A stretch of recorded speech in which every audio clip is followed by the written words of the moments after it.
So one of the things that interests me about the guitar is that, unlike most other instruments, and certainly most other orchestral instruments, if it's an orchestral instrument, the sign that you are playing really, really well is that you are seen as an interpreter of somebody else's music. Absolutely. And the thing about the Same guitar goes for jazz. is that you are seen, it's as if unless you are either the composer of a piece or you're improvising and therefore composing as you're going, you're somehow just an imitator. And so I'd love to hear your thoughts about the fact that this is sort of an integral part of what it is you're supposed to be doing. Well, I think what you said about interpreting compositions, that's the headspace that we have with this group.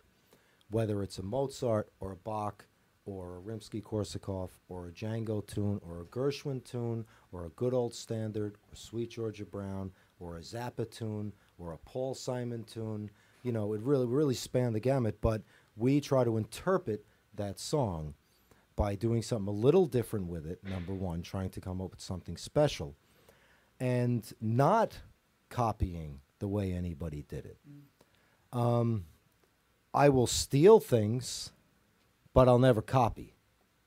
You know, I'll steal little parts of arrangements that I like. I'll steal a riff I like and make it into a part. But I think that's the difference between, you know, hobbyists and real professionals, is that the professionals always sound like themselves playing the song. You always know it's Django. You always know it's Louis Armstrong. You always know it's Charlie Parker. You always know it's Frank Zappa. You always know when you hear it.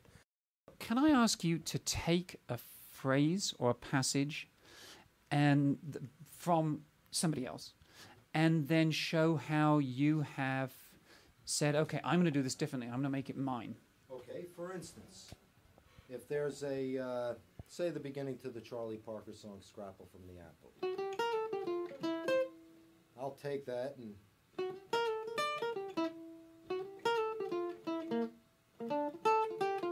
take the rhythm of it and put my own notes.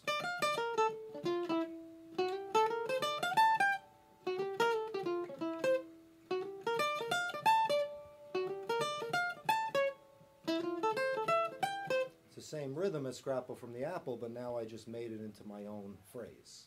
But you also made it into your own phrase in a kind of a friendly way, so to speak. In other words, people can still hear something about the origins. Right, right.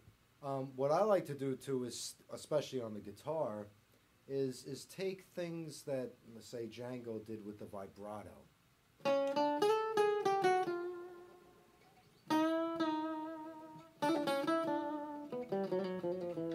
Those are things you can't do on other instruments. So I love to take those kind of effects. The bends, you know, it's a little extreme, but the point is these are things on the instrument. Expression is what the term is in music, you know, expression. So trills.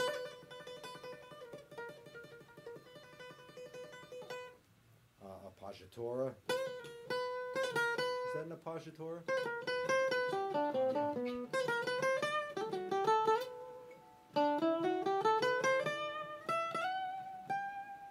And the other thing that you're doing is you're going back to the fact that he was playing certainly not what we would think of as being an amplified instrument. In other words, not an electric guitar with all the effects. And so he had to work the notes to give them as much value as possible. Absolutely. And there was no tradition of that happening at that time. That's correct, and it's rare you hear guitarists doing that today. You know, using the guitar and using all the effects that it has built into it.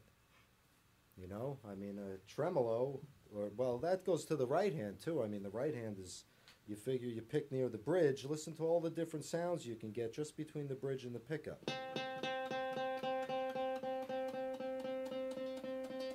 That sounds so different every note. So if you want a more trebly sound, or if you want a sweeter sound, sounds like two different guitars. So, you know, And you know, my father always told me, because we'd listen to records together, and 8 tracks actually in the car. Remember 8 tracks, Vinny? 8 tracks. Is it like a CD? Yeah, no, it's not like a CD.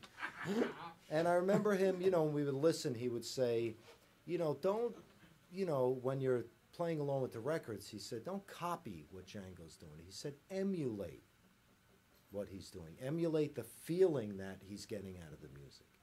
And that always stuck with me, you know, so if I would try to emulate the, you know, because I hear a lot of joy, especially in those early Hot Club recordings. They were having so much fun, and they were so jacked to be playing with each other. Everybody says, oh, jazz, I don't like jazz. Well, you know what? You haven't heard the right jazz then if you don't like it. Because if you hear the right jazz, it's going to make you smile and feel good. Okay.